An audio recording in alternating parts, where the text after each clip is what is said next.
79 లక్షలు కర్ణాటక. అంటే ఇక్కడ చూసినప్పుడు 5 కోట్ల, ఇక్కడ తెలంగాణ వచ్చింది 15 లక్షలు వచ్చింది, పాపులేషన్ 3.81. ఆంధ్రప్రదేశ్ 14,22,000, 5.32. ఇక్కడికి పర్ క్యాపిటా వస్తే 2,37,951. Telangana 3,56,564, highest in the country. ఇక్కడికి వచ్చినప్పుడు 2,81,000 కేరళ. తమిళనాడు 3,15,220, కర్ణాటక 3,32,926. ఏరియా చూస్తే 163 స్క్వేర్ 1000 స్క్వేర్ 163,000, 1,63,000 స్క్వేర్ కిలోమీటర్స్. ఇక్కడ వచ్చే తెలంగాణ 1,12,000. ఇక్కడ కేరళ 38,090. ఇక్కడ వచ్చే తమిళనాడు వచ్చే కొందికి 1,30. అంటే ఆంధ్ర కంటే తమిళనాడు తక్కువ. కర్ణాటక చూస్తే 1,91,000. తమిళనాడు జనాభా ఎక్కువ, ఏరియా తక్కువ. కర్ణాటక జనాభా, ఏరియా కూడా ఎక్కువ ఉంది, ఆంధ్రాకు ఎక్కువ ఉంది. తెలంగాణలో ఆదాయం ఎక్కువ ఉంది. దిస్ ఈజ్ ది సినారియో, మీకు ఒక ఐడియా కోసం. నెక్స్ట్, ఇది ఒక అందరికి అర్థం కావాల్సిన అవసరం ఉంది. జిఎస్టిపి అంటే ఏమనుకుంటారంటే మాకే సంబంధం అనుకుంటారు. జిఎస్టిపి అనేది గ్రాస్ స్టేట్ డొమెస్టిక్ ప్రోడక్ట్, రాష్ట్ర సంపద. రాష్ట్ర సంపద పెరిగితే వ్యక్తిగత సంపద పెరుగుతుంది. రాష్ట్రంలో ఉండే అందరి సంపద కలిసి రాష్ట్ర సంపద అవుతుంది. అందుకనే మీరు ఒకసారి చూస్తే ఏంటి దీని మీద ఇంట్రెస్టింగ్ అని మీరు ఆలోచించినప్పుడు, స్వర్ణాంధ్రప్రదేశ్ 2047, దీనికి మేము ఇచ్చింది $2.4 trillion economy, US$. $42,000 per capita income, అది మా గోల్. ఇప్పుడు $3,100 per capita income as on today 2024-25కి. ఇది 46-47కంతా 42,000 పెంచాలి. ఎట్లా పెంచుతారు అని మీరు అనుకున్నప్పుడు ఇక్కడ ఈ ఫిగర్స్ ఇచ్చారు, మీరు గుర్తుపెట్టుకోవాలి. 7.5% గ్రోత్ ఉంటే జిఎస్డిపి 78 లక్షలు అవుతుంది, ట్రిలియన్లో 0.62 అవుతుంది. పర్ క్యాపిటల్ ఇన్కమ్ 13,18,795 అవుతుంది. 7.5 గ్రో అయితే 13,18,795 అవుతుంది. పర్ క్యాపిటల్ ఇన్కమ్ $10,384 అవుతుంది. అదే 10% గ్రో అయితే 130 లక్షల కోట్లు జిఎస్టిపి అవుతుంది. అదే మరిగా ట్రిలియన్లో 1.03 అవుతుంది. పర్ క్యాపిటా ఇన్కమ్ 21,86,905 అవుతుంది. పర్ క్యాపిటా ఇది డాలర్స్లో 17,250 అవుతుంది. లాస్ట్ 5 ఏళ్ళు ఇక్కడే ఉన్నాం, మనం 10%లో ఉన్నాం. అంత మునుపు 13.5 ఉన్నాం. ఇప్పుడు 12.5 కానీ మనం గ్రో అయితే 12.5 గ్రో అయితే 214 లక్షల కోట్ల రూపాయలు జిఎస్టిపి వస్తుంది. 1.69 1.69 ట్రిలియన్ US$ వస్తుంది. 35,85,473 కోట్ల రూపాయలు. దీని per capital income 28,232. Last time మేము గ్రో అయింది 13.5, దీనికంటే ఎక్కువ. ఇది కంటిన్యూ చేస్తే 13.5 కంటిన్యూ చేస్తే దీనికంటే ఎక్కువ ఉంటాం. దీనికి డిఫరెన్స్ ఇది. తర్వాత వచ్చిన గవర్నమెంట్ వల్ల 21,86,000 పడిపోయింది, తగ్గింది. మేముంటే ఇది వస్తుంది, వాళ్ళు ఉంటే ఇది వచ్చింది. ఇప్పుడు నేను ప్లాన్ చేసేది 15%. 15% అయితే 3,47 లక్షల కోట్ల రూపాయలు జిఎస్టిపి. అంటే 2.74 ట్రిలియన్ US డాలర్స్. దీన్ని కూడా ఎక్సీడ్ అవుతాం 15 కానీ కంటిన్యూగా చేయగలిగితే. పర్ క్యాపిటల్ ఇన్కమ్ 58,14,916 రూపాయలు. 46-47కు తలసరి ఆదాయం 58,14,316. ఈరోజు తలసరి ఆదాయం 2,68,000. 2,68,000 58 లక్షలు అవుతుంది ఇది గ్రోగా కలిగితే. అదే మరి 45,787 ఇప్పుడు అమెరికాలంతా కూడా అమెరికాలో ఉండే అమెరికన్స్ ఆదాయం $50,000. అమెరికాలో ఉండే తెలుగు వాళ్ళ ఆదాయం $1,20,000. అది కంపేర్ చేసుకుంటే అంత కూడా లేము మనం. అంటే ఇక్కడ పుట్టినవాడు అక్కడికి వెళ్తానే డబ్బులు సంపాదించే పరిస్థితికి వచ్చాడు. ఆ ఎన్విరాన్మెంట్ క్రియేట్ చేస్తే సస్టైనబిలిటీ ఎట్లా వస్తుందో ఒక ఎగ్జాంపుల్ చెప్పాను మీకు. ఇందులో మీకు ఏమైనా డౌట్స్ ఉంటే అడగండి. This is very important slide. నార్మల్గా 7.5 గ్రోత్ అయితే ఇక్కడే ఉంటాం, 15 గ్రోత్ అయితే ఇక్కడ ఉంటాం. డిఫరెన్స్ చూడండి, నెక్స్ట్ స్లైడ్లో చూపిస్తాను. డబుల్ కాదు, 4.5 times. 4.5 times. That is the difference. Double the growth. ఆదాయం 4.5 times. సంపద 4.5 times. CAGR. క్యూములేటివ్గా వచ్చే కొద్దిగా 400 రెట్లు పెరిగిపోతుంది. చూపిస్తాను. నెక్స్ట్ నెక్స్ట్ వస్తాను, అవన్నీ మీకు చెప్తాను, ఎగ్జాంపుల్స్ ఇస్తాను. ఇక్కడ మీరు చూస్తే ఇంట్రెస్టింగ్. ఇప్పుడు జిఎస్డిపి గ్రోత్ 15%. ఏంటి లాభాలు అనేది ఇంకొక స్లైడ్లో మనం ఓకే. ఇక్కడ మీరు వచ్చినప్పుడు 15% గ్రోత్ వస్తే లాభాలు ఏంటంటే 18.47 లక్షల కోట్ల రూపాయలు జిఎస్టిపి తయారవుతుంది నెక్స్ట్ ఇయర్కి. ఈ ఇయర్ కాకుండా నెక్స్ట్ ఇయర్కి. దీనివల్ల నాకు 64,646 కోట్ల రూపాయలు బారో చేసే శక్తి వస్తుంది. ఏది FRBM. దీనివల్ల ఆదాయం నాకు స్టేట్ రెవెన్యూ 1,20,056 కోట్ల రూపాయల ఆదాయం వస్తుంది. టోటల్ రిసోర్సెస్ ఫర్ దీనికి 1,84,703 కోట్లు వస్తుంది. అంటే మీరు ఈ గ్రోత్గా నేను సాధిస్తే 20,645 కోట్ల రూపాయలు అదనంగా నాకు వస్తుంది ఎవ్రీ ఇయర్. అంటే దగ్గర నాకు ఇది చూసినప్పుడు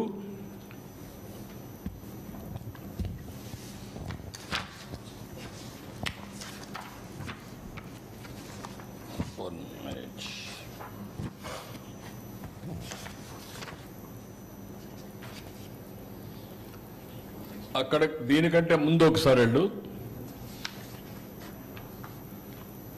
ఇది చూసినప్పుడు మీకు 7.5 to 15 డబల్. $10,384 నుంచి $45,787. 4.5 times.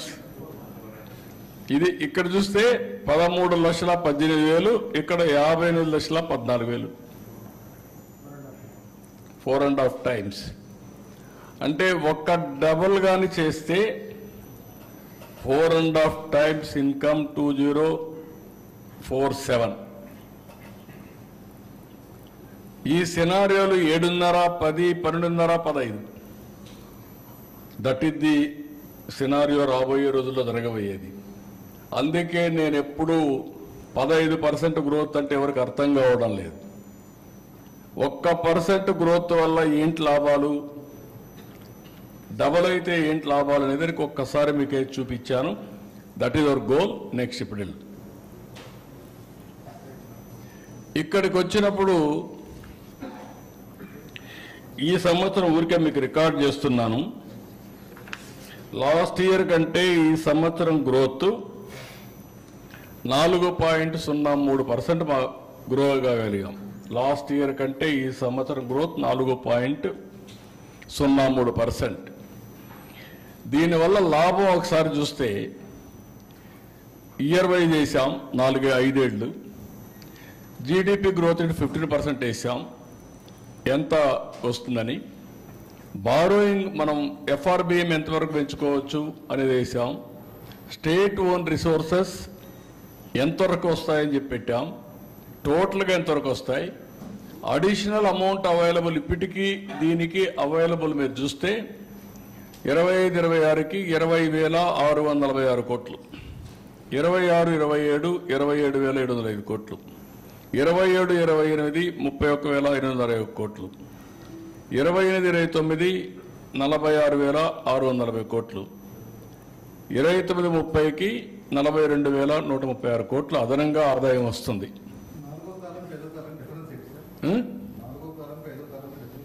నాలుగో కాలం టోటల్ రిసోర్సెస్ ఫర్ డెవలప్మెంట్ కి అవైలబుల్ అంటే అన్ని కలిపి రెండు కలిపి. ఇది అడిషనల్ అంటే ఈ ఇయర్ కంటే ఎట్లా పెంచుకుంటా వస్తుంది అనేది. ఇయర్ ఆన్ ఇయర్ ఎంత పెరుగుతుంది గవర్నమెంట్కి ఆదాయం అనేది ఫ్లెక్సిబిలిటీ. ఇంత గ్రోత్ వస్తే ఇది పెరుగుతుంది అనమాట. అదే కానీ ఇదైతే ఇది మామూలుగా ఇవన్నీ కూడా రెండు కలిపి బ్రేకప్ ఇచ్చాం దానికి. ఏది borrowing space, state own, total, ఈ రెండుకి టోటల్ అది. ఇది additional amount available for the state. 1% పెరిగితే ఎంత వస్తుందంటే ఫస్ట్ ఇయర్ 1376, సెకండ్ ఇయర్ 1847, మూడో సంవత్సరం 2124, నాలుగో సంవత్సరం 2442, ఐదో సంవత్సరం 2809 కోట్లు 1% పెరిగితాయి. ఈసారి 4.03 పెరిగాం. 4.03 అంటే ఈ సంవత్సరం గ్రోత్ రేటు రఫ్గా ఎస్టిమేట్ చేసింది 12.94. 12.94 పెరిగిన దానికి 4.03 కంపేర్ టు లాస్ట్ ఇయర్. దానివల్ల దీన్ని 4 రెట్లు మీరు పెంచుకోవచ్చు. ఆ ఫిగర్ నేను చెప్పిన ఫిగర్ని అది మా వాళ్ళు అక్కడ వేయలేదు, దాన్ని డివైడ్ చేశాం. 1% is equal to first year 1376, రెండవ సంవత్సరం 1847, మూడవ సంవత్సరం 2124, నాలుగో సంవత్సరం 2442, ఐదో సంవత్సరం 2809. అంటే ఐదో సంవత్సరానికి 5%, 4%గా నాకు చూస్తే మోర్ దెన్ 12,000 కోట్ల రూపాయలు అదనంగా వస్తుంది ఓన్లీ ఆదాయం వరకే. సో నెక్స్ట్ ఎఫ్ఆర్బిఎం ఇక్కడ బ్యాక్. ఎఫ్ఆర్బిఎం 1,13,00,000 పెరుగుతుంది నాకు. ఇది 3,23,23,00,000 వస్తుంది టోటల్గా ఎఫ్ఆర్బిఎం కానీ అదనపు ఆదాయం కానీ స్టేట్ ఓన్ రిసోర్సెస్ కానీ రెండే ఇక్కడ. ఒకటి ఎఫ్ఆర్బిఎం, ఒకటి స్టేట్ ఓన్ రిసోర్సెస్ టాక్సేషన్ ద్వారా వచ్చే ఆదాయం. రెండు కలిపితే 3,23,000 నేను ఖర్చు పెట్టచ్చు లాస్ట్ ఇయర్ వచ్చే కొందికి. దట్ ఈజ్ వేర్ మన బడ్జెట్ని మనం ప్లాన్ చేసుకోవడం, మళ్ళా దాన్ని వెల్ఫేర్ ఖర్చు పెట్టడం. ఇదే కానీ ఊహించుకుంటే ఈ డబ్బులు నాకు రాలేదనుకోండి, నేనేం చేయాలి? అప్పు చేయాలి. అప్పు చేస్తే ఏమవుతుంది? సర్వీసింగ్ చేయాలి. డెట్ సర్వీసింగ్, అప్పు కట్టాలి, వడ్డీ కట్టాలి, మళ్ళా దానికి అప్పు చేయాలి. కంటిన్యూగా నిరంతరం డెట్ ట్రాప్లో చిక్కకపోయి కడానా డబ్బులు ఇచ్చేవాడు ఉండడు, అనేక సమస్యలు వస్తాయి. This is the beauty of this. మీరు గుర్తుపెట్టుకోవాల్సింది. నేను అందుకనే మా వాళ్ళందరినీ డ్రైవ్ చేస్తున్నా. అన్నింటికంటే క్రూషియల్ అభివృద్ధి. అభివృద్ధి ఏ విధంగా మెజర్ చేస్తామంటే జిఎస్డిపి, పర్ క్యాపిటల్ ఇన్కమ్. నా దగ్గర డబ్బులు ఉంది, ఖర్చు పెడతాను. ఖర్చు పెడితే ఏమవుతుంది? ఇండైరెక్ట్గా గవర్నమెంట్కి ఆదాయం వస్తుంది,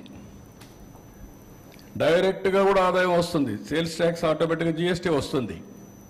that is the economy we're talking about now. ఇది ప్రజలకు అర్థం కాకపోవచ్చు కానీ చెప్పవలసిన బాధ్యత మన లాంటి వాళ్ళందరిపైన ఉంది. పదే పదే చెప్పగలిగితే ఏ విధంగా నేను ఎప్పుడు చెప్తా ఉంటాను, మీ జీవన ప్రమాణాలు పెంచాలి. జీవన ప్రమాణాలు ఎప్పుడు పెరుగుతాయి? నా ఆదాయం పెరగాలి, వెల్తీ, హెల్తీ, హ్యాపీ. ముందు ఆదాయం పెరగాలి, ఆరోగ్యం బాగుండాలి, ఆనందంగా ఉండాలి. ఈ మూడు వల్ల ఒక సైకిల్ ఇది. అందుకనే దీన్ని తీసుకున్నాం. నెక్స్ట్ ఇక్కడికి వచ్చినప్పుడు నెక్స్ట్ మీకు ట్రెండ్స్ చూపిస్తున్నాను. ఇప్పుడు ఈ సంవత్సరం ఏం జరిగిందని దానికి 10 సంవత్సరాలు తీసుకుందాం. ఈ 10 సంవత్సరాలు మీరు చూస్తే అగ్రికల్చర్, ఇండస్ట్రీ, సర్వీసెస్ ఈ 3 కేటగిరీ కింద ఎప్పటికప్పుడు మనం ఇది చేస్తూ ఉంటాం. 1,48,196 కోట్లు అగ్రికల్చర్, సర్వీసెస్ ఇవన్నీ వరుసగా ఇచ్చాం. ఓవరాల్గా చూద్దాం, టైం తక్కువ ఉంటుంది కాబట్టి.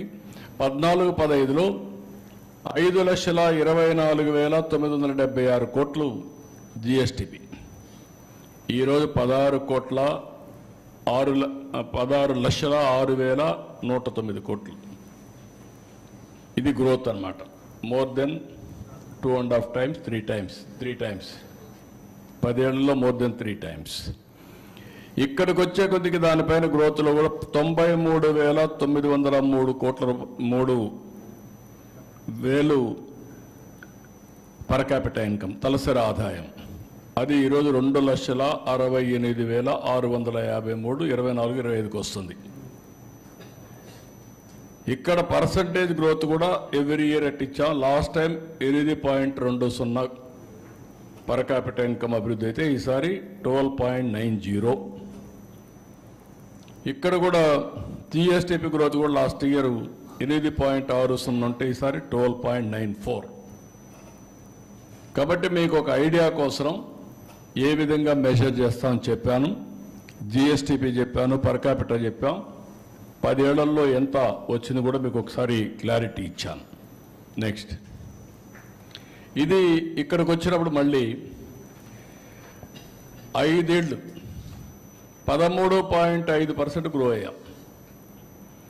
ఈ 5 ఏళ్ళు 10.32 గ్రో అయ్యాం. ఈ సంవత్సరం లాస్ట్ ఇయర్ 8 ఉంటే ఈసారి 12.94 అంటే 4.03% గ్రో అయ్యాం, పెంచాం. ఇది అగ్రికల్చర్లో ఈసారి 16, అప్పుడు కూడా 16.6% 5 ఏళ్ళలో పెరిగాం. Industry 11.9, services 11.9, 13.5. ఇక్కడికి వచ్చేందుకు 10.22, 11.33, 10.84, 10.32. ఈ సంవత్సరం ఇది 15.86, 6.71, 11.70, 12.94. ఇండస్ట్రీ పైన బాగా డ్యామేజ్ అయింది, దాన్ని రికవర్ చేస్తున్నాం. నెక్స్ట్, ఇక్కడికి వచ్చినప్పుడు మీకు ఆల్ ఇండియా లెవెల్లో మీరు చూస్తే ఇవన్నీ year by year Andhra Pradesh GSTP growth rate and also our share. ఇక్కడ 14లో 4.21% జీడిపిలో మన షేర్ ఉంటే అది 4.96 పెరిగింది. ఆల్ ఇండియా లెవెల్లో గ్రోత్ రేట్ మీరు ఒకసారి చూస్తే 24-25కు 9.7 కరెంట్ ప్రైస్ ఉంటే మంది 12.94. అంటే దగ్గర దగ్గర ఆల్ ఇండియా లెవెల్ కంటే 3.24% మనం ఎక్కువ గ్రో అయ్యాం. లాస్ట్ ఇయర్ కంటే 4.03 ఎక్కువ గ్రో అయ్యాం. ఈ సంవత్సరం దగ్గర దగ్గర 3.24% గ్రో అయ్యాం. కానీ ఇప్పుడు కూడా $3.82 ట్రిలియన్ దేశ సంపద అయితే మంది 0.19 ఉంది ట్రిలియన్. ఇది మీకు క్లారిటీ కోసం. ఇది కూడా అప్పట్లో మీరు చూస్తే 4.4%, 4.45 కాన్స్టెంట్ ప్రైసెస్. ఇప్పుడు ఈ పీరియడ్లో 4.82, తర్వాత 4.96 ఇప్పుడు మళ్ళీ. ఇది ఓవరాల్గా మీకు ఒక ఐడియా కోసం. నెక్స్ట్, ఇక్కడ పర్ క్యాపిటల్ ఇన్కమ్ మీరు చూస్తే 13.21% పెరిగింది 5 ఏళ్ళు, 14-19. తర్వాత అది 9.18 తగ్గిపోయింది. జిఎస్టిపి తగ్గిపోయింది, పర్ క్యాపిటల్ ఇన్కమ్ తగ్గిపోయింది, పర్చేసింగ్ కెపాసిటీ తగ్గిపోయింది. దగ్గర ఎంత పర్సంటేజు? 4.03 తగ్గిపోయే పరిస్థితికి వచ్చింది. పర్ క్యాపిటల్ ఇన్కమ్ కూడా తగ్గిపోయింది. ఇప్పుడు ఇక్కడికి వచ్చే కొందికి ఈసారి 12.9 పెరిగింది. అప్పుడు 13.21, ఇప్పుడు 12.9 పెరిగింది. ఇది 8 మొత్తం కలిసి ఆవరేజ్ 9.18. ఇప్పుడు ఇక్కడికి వచ్చినప్పుడు తలసరి ఆదాయం $3,169 ఆంధ్రప్రదేశ్, దేశం $2,361. దేశం కంటే ముందున్నాం, సౌత్ ఇండియా మనం అందరికంటే తక్కువ ఉన్నాం. కానీ ఓవరాల్గా $3,169 ఈ సంవత్సరానికి వచ్చాం. నెక్స్ట్, ఇది AP GSDP first advance estimates, FAE 2024-25కి ఫస్ట్ అడ్వాన్స్ ఎస్టిమేట్స్. ఇవి ఎవ్రీ గవర్నమెంట్ విల్ డూ. ఇప్పుడు దీన్ని బేస్ చేసుకొని మేము ఏపీ అట్ గ్లాన్స్ ఇచ్చి సోషియో ఎకనామిక్ సర్వే ఇస్తాం. అది రేపు బడ్జెట్లో వస్తాయి. దాన్ని బేస్ చేసుకొని నెక్స్ట్ ఇయర్ బడ్జెట్ తయారు చేసుకుంటాం. ఇక్కడికి వచ్చినప్పుడు agriculture, industry, service sector, GVA, GSDP per capita ఇవన్నీ కూడా మీకు 23, 24, 24-25 మీకు ఇచ్చాం. అప్పుడు 2,37,951 ఉంటే ఇప్పుడు 2,68,653 రూపాయలు ఇప్పుడు పర్ క్యాపిటల్ ఇన్కమ్ వస్తుంది. అదే మరిగా 8.2 పర్ క్యాపిటల్ ఇన్కమ్ అప్పుడు పెరిగితే ఇప్పుడు 12.9% ఇప్పుడు పెరుగుతుంది. జీవీఏ అదే మరిగా జిఎస్టిపి 12.94. ఇక్కడ వచ్చినప్పుడు అగ్రికల్చర్ సెక్టర్ బాగా గ్రో అయింది, 15.86. ఇది లో హ్యాంగింగ్ ఫ్రూట్. ఒక సంవత్సరం ఫోకస్ చేస్తే ఆ సంవత్సరం పంటలు వస్తాయి కాబట్టి అగ్రికల్చర్ పైన శ్రద్ధ పెట్టాం. ఆ శ్రద్ధ పెట్టిన దానివల్ల 15.8% వచ్చింది. అంత మునుపు కూడా 16.6% వచ్చింది 5 ఏళ్ళు. ఎప్పుడు కూడా తెలుగుదేశం పార్టీ అధికారం ఉన్నప్పుడు వ్యవసాయానికి, రైతుకి పండుగ. ఎప్పుడైతే ఆ చేసిన పనులన్నీ సక్రమంగా చేస్తున్నామో దానివల్ల వాళ్ళ ఆదాయం పెరుగుతుంది.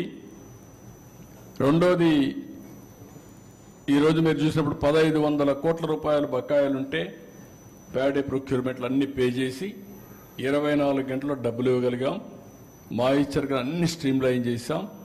దిగుబడి పెరిగింది. చాలా వరకు కంట్రోల్ చేసి ఇది క్లియర్గా అన్ని విషయాల్లో కూడా నేను ఎక్స్ప్లెయిన్ చేస్తాను వ్యవసాయంలో ఏమేమి పెరిగిందని. ఇండస్ట్రీ సెక్టర్ మాత్రం 6.71 పెరిగింది. Service sector 11.7.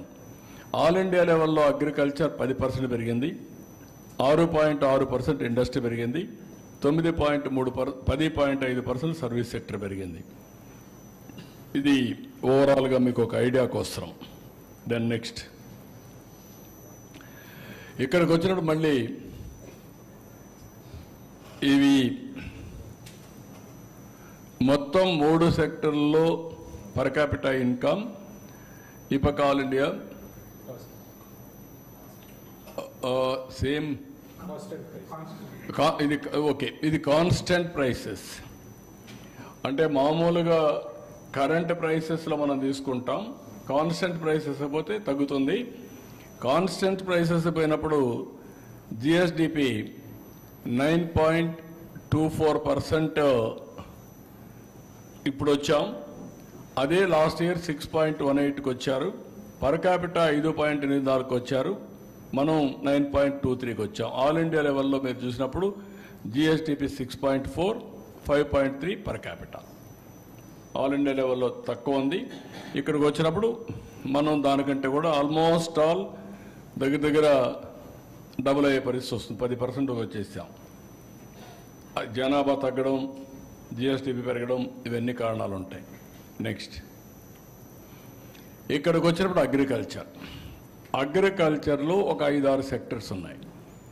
Agriculture, horticulture, livestock, forestry, logging and fishing, aquaculture. ఈరోజు మనం చూస్తే 4,48,382 కోట్ల నుంచి 5,19,445 కోట్లు పెరిగింది. లాస్ట్ ఇయర్ 3.49 ఉంటే ఇప్పుడు 15.89 అయింది.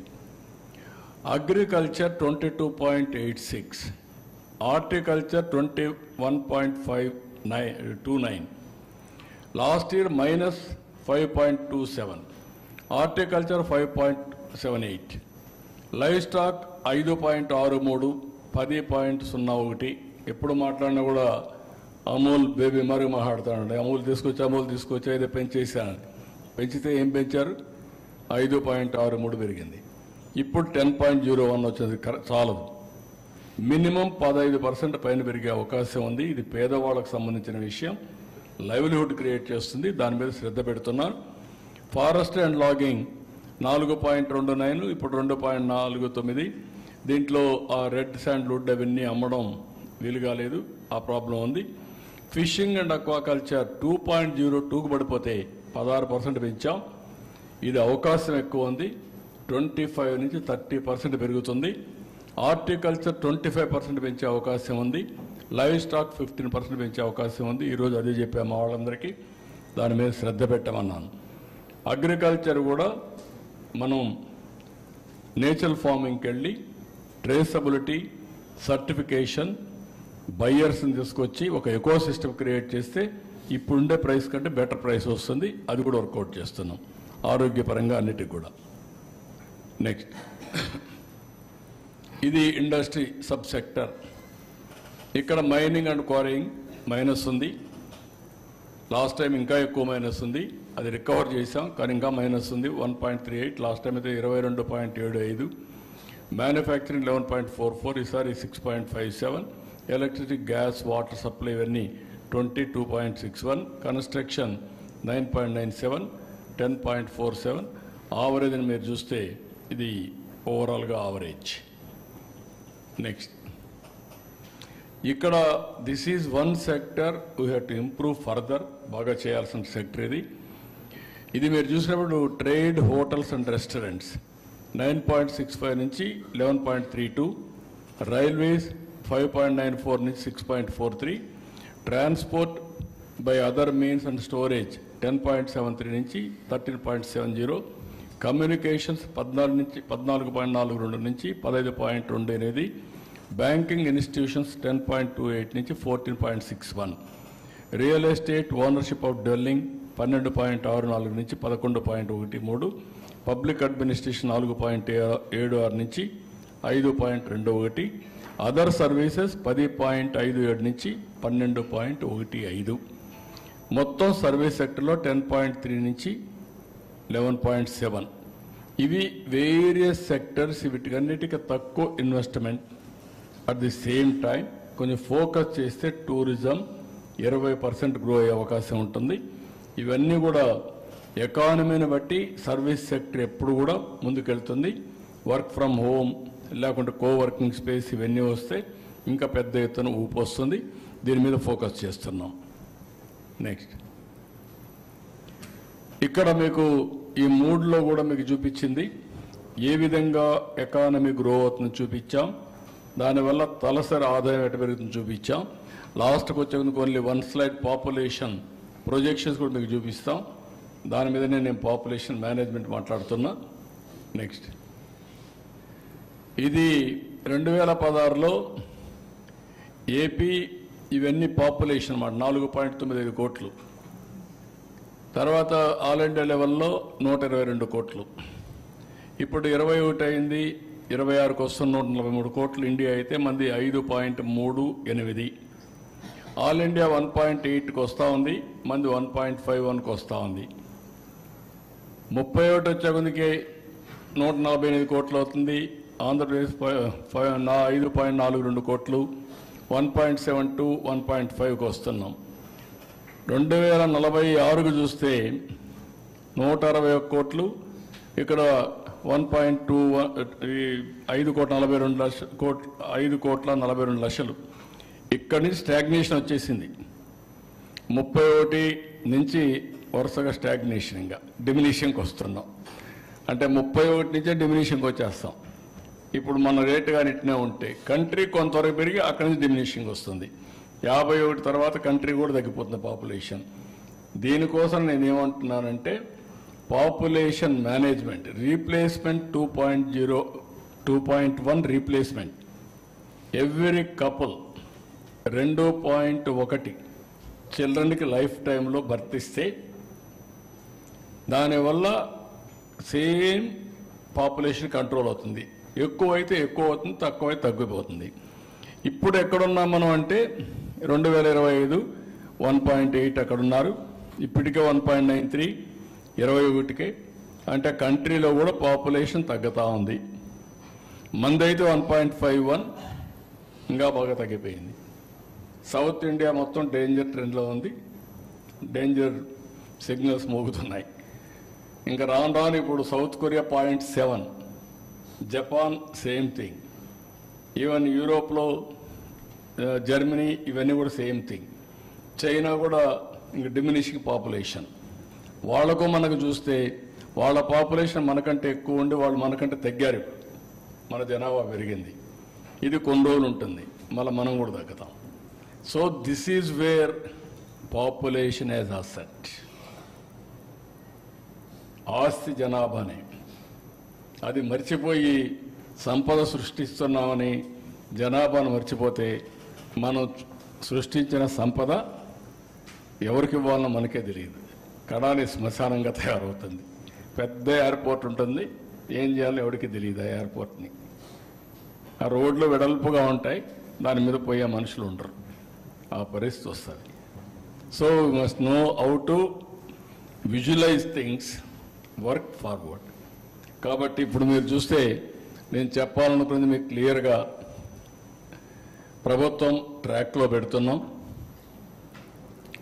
సంపద సృష్టించడం 15%, ఈ సంవత్సరం 12.94 వచ్చిందంటే ఇప్పటికే దగ్గర 4 లక్షల కోట్ల రూపాయల పెట్టుబడులు వచ్చాయి.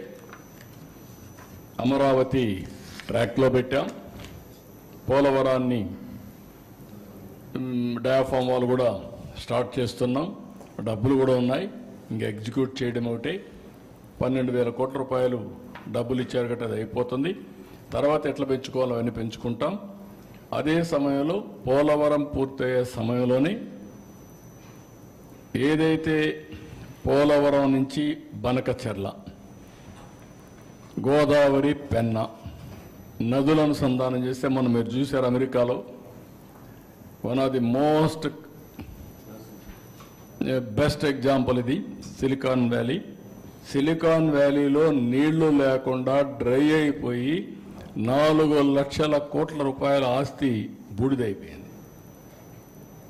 దాని మీద అందరూ పెద్ద సినిమా వాళ్ళందరూ ఎక్కువ నీళ్లు వాడేశారు, ఇక్కడ డబ్బులు ఎక్కువ ఉన్నాయి, గార్డెన్స్ పెట్టుకున్నారు, మొత్తం అంతా కూడా మాకు నీళ్లు లేవు, డ్రై అయిపోయింది, మొత్తం దెబ్బతిన్నాం అనే పరిస్థితికి వచ్చారు. That is the value of water, this is the value of population. Water and population ఈ రెండు కరెక్ట్గా కానీ బ్యాలెన్స్ చేయగలిగితే ఇక్కడ అన్నీ మన చేతల్లో ఉన్నాయి. టెక్నాలజీ ఉంది, భూమి ఉంది, అవకాశాలు ఉన్నాయి, ఆకాశం హద్దుగా పనిచేయచ్చు. బట్ 1% గ్రో అయితే ఎంత ఇంపాక్ట్ ఉందో మీరు చూసుకోవాలి. మళ్ళీ ఇప్పుడు ఫస్ట్కి వస్తాను, ఒకసారి చూసుకోండి మీరు. డబల్ కానీ గ్రోత్ అయితే 4.5 times పెరుగుతుంది. ఇది అందరూ అర్థం చేసుకోవాల్సిన అవసరం. నెక్స్ట్ ఇదేనా గ్రోత్ సినారియో. నెక్స్ట్ కదా, నెక్స్ట్ ఇది. ఈ slide is important for you. ఇది ఇంతవరకు మీకు ఎవరన్నా ఆలోచన వచ్చిందో లేదో నాకు తెలియదు. 7.5%కి 15%కి డిఫరెన్స్. పర్ క్యాపిటల్ ఇన్కమ్ 13 లక్షల నుంచి 58 లక్షలు. ఎవరన్నా 58 లక్షలు కావాలనుకుంటారా, 13 లక్షలు కావాలనుకుంటారా?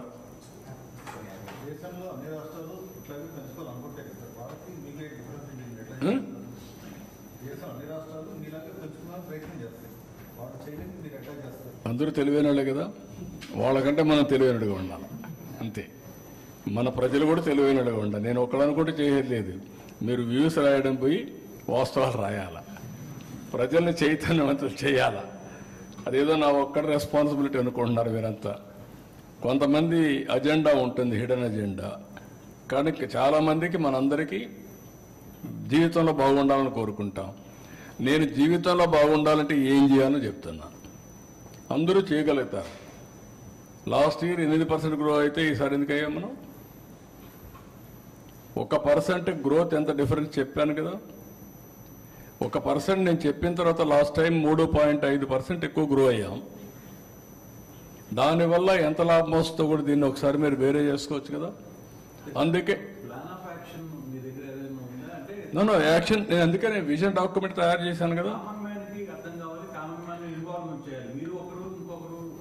అట్ట కాదు, నేనేమంటానంటే నేను మిమ్మల్ని ద్వారా ప్రజలకి ఎప్పటికప్పుడు జవాబుదారీతనం తీసుకొచ్చి నేను చెప్పింది వాళ్ళు అర్థం చేసుకుందని నన్ను నేను వస్తే అభివృద్ధి జరుగుతుందని ఒప్పుకున్నారు. అభివృద్ధి అంటే ఏంటి అని అర్థమైంది. ఇప్పుడు రోడ్లు వేసాం, నిన్న అందరూ రోడ్లో వచ్చారు, లాస్ట్ ఇయర్ గుంతల్లో ఉన్నారు. కనపడలేదు డిఫరెన్స్?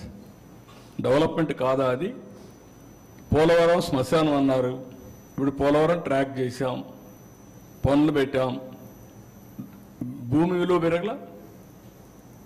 రేపు రాబోయే రోడ్లన్నీ వేస్తే ఆటోమేటిక్గా ఆస్తి విలువ పెరుగుతుంది కదా. హైదరాబాద్ ఎట్ట పెరిగింది? సేమ్ థింగ్ కదా.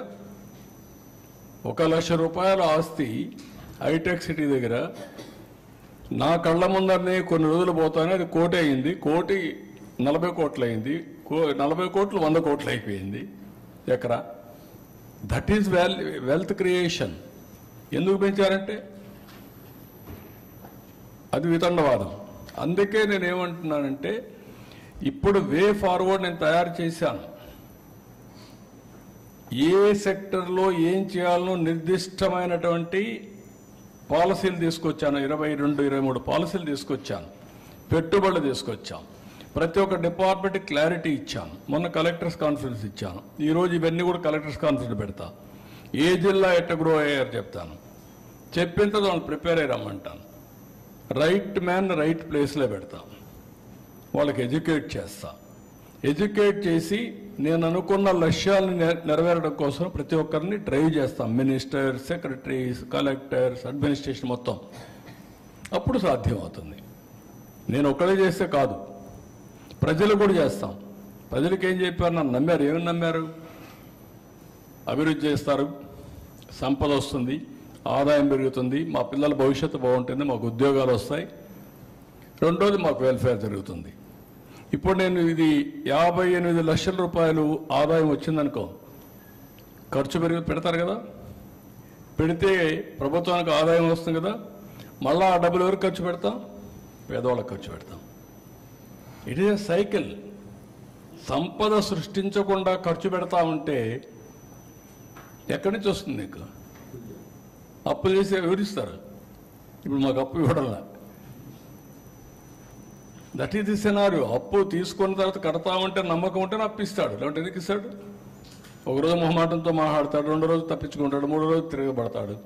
నువ్వు నా డబ్బులు కట్టవా, కథలు మాట్లాడుతున్నావని. మొన్న కూడా మాది కొన్ని బ్యాంక్ అకౌంట్స్ అన్ని ఇది వస్తే గిగెదురు ఆడాను. తెలంగాణలో ఇవన్నీ వస్తే దాన్ని కరెక్ట్ చేసుకున్నాం మేము. This are all the problems. ఎప్పుడు నేను చెప్పేవాడిని, బ్యాంకుల్లో అప్పు పుట్టాలంటే, డబ్బులు రావాలంటే, తక్కువ వడ్డీ రావాలంటే విశ్వసనీయత ముఖ్యం, క్రెడిబిలిటీ, రేటింగ్ ముఖ్యం. అది స్టేట్ గవర్నమెంట్కి కావచ్చు, కంపెనీకి కావచ్చు, వ్యక్తికి కావచ్చు. దానివల్ల నీకు ఇవన్నీ వస్తాయి. So this is where everybody 13 లక్షలకు ఆగిపోతారా, 58 లక్షలు కావాలనా అని ఆలోచించుకునే సమయం వచ్చింది. తెలుగుదేశం పార్టీ కంటిన్యూగా ఉంటే 55 లక్షల ఆదాయం వస్తుంది 47కి ప్రతి ఒక్క కుటుంబానికి, ప్రతి ఒక్క వ్యక్తికి. అదే అతను అలాంటి వాళ్ళు ఉంటే ఈ 13 లక్షలు 21 లక్షల్లో ఇంకా ట్రాప్లో ఉంటారు. అది కూడా వస్తుంది చెప్పలేము. అప్పులు ఎక్కువైపోయినాక ఏం చేస్తారు? ఇప్పుడు ఇచ్చేవాడు అప్పులు ఇచ్చేవాడు రాడు. ఇప్పుడుండే ప్రస్తుతం రేట్ చూస్తే 160 చూస్తే 25 years అవన్నీ కూడా వర్క్. అప్పుడు అదే అప్పుడు పెరుగుతుంది, కానీ ఇది పెరుగుతుంది, పర్ క్యాపిటల్ ఇన్కమ్ పెరుగుతుంది, కానీ ఇది తగ్గుతుంది అంతే.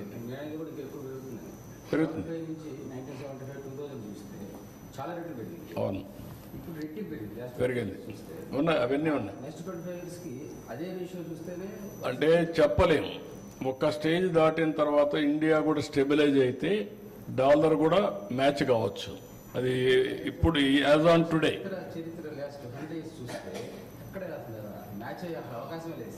చూడాలి. దాన్ని నేను కూడా కొంచెం ఎగ్జామిన్ చేయాలి.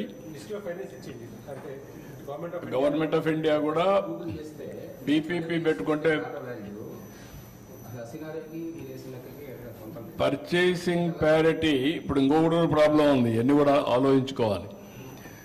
ఇప్పుడు జపాన్కి పోతే రేట్ ఆఫ్ ఇన్ఫ్లేషన్ లేదు, డిఫ్లేషన్ ఉంది.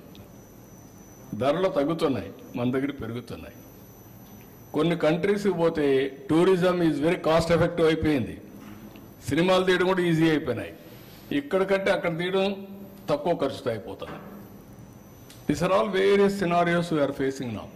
అవుట్ ఆఫ్ బ్యాలెన్స్ అనేది ఇంపార్టెంట్. ఇక్కడ డబ్బులు సంపాదిస్తున్నారు, అందుకే హోటల్లో కూడా ఒక రూమ్ చూస్తే ₹1,00,000. అక్కడ పోతే 20,000 30,000 వచ్చేస్తున్నాయి. సేమ్ రూమ్, సేమ్ ఫెసిలిటీస్ ఉన్నాయి. ఈ అనామలీస్ ఉన్నాయి. Out of balance all these things it matter of time. Sir ఇప్పుడు ఈ ఎఫ్ఆర్బిఎం లిమిట్ పెంచే సెంట్రల్ గవర్నమెంట్ చేస్తారు. ఎఫ్ఆర్బిఎం లిమిట్ 3.5% పెంచమని ఎప్పటి వాళ్ళు పెంచాలి కదా, మన రాష్ట్రమే కదా, వాళ్ళకు ఉండేది 29 ఉన్నాయి కదా, అన్నిటికీ పెంచాలి కదా. మీకు మన చేతుల్లో ఉండే పనులు మనం చేసుకుంటూ వాళ్ళకి దగ్గర ఏం చేయాలో గట్టిగా మాట్లాడి అది ఎంతవరకు అవుతుందో అంతవరకు అవుతాయి. మనం ఒకరికే చేయరు, దేశానికి మొత్తం. ఫస్ట్ ఆఫ్ ఆల్ మనం నిలబడాలంటే మన సమర్థత పెంచుకోవాలి, మనం కష్టపడాలి, మనం తెలివితేటలతో బతకాలి. అదే నేను పిల్లలకు కూడా చెప్తున్నా. అందుకే ఎల్లుండి మళ్ళీ మేము రేపు కేబినెట్ మీటింగ్ ఉంది, ఎల్లుండి కూడా స్వచ్ఛ ఆంధ్రప్రదేశ్ కార్యక్రమానికి శ్రీకారం చుట్టాను. ఏది కూడా క్యాంపెయిన్ మోడ్లో వెళ్ళాలి, ప్రజల్లో చైతన్యం రావాలి. టెక్నాలజీని కూడా నేను పర్ఫెక్ట్గా ఉపయోగించుకో ముందుకు పోవాలనుకుంటున్నాను. మీరు ఇంకేమన్నా క్వశ్చన్స్ ఉన్నారు కదా?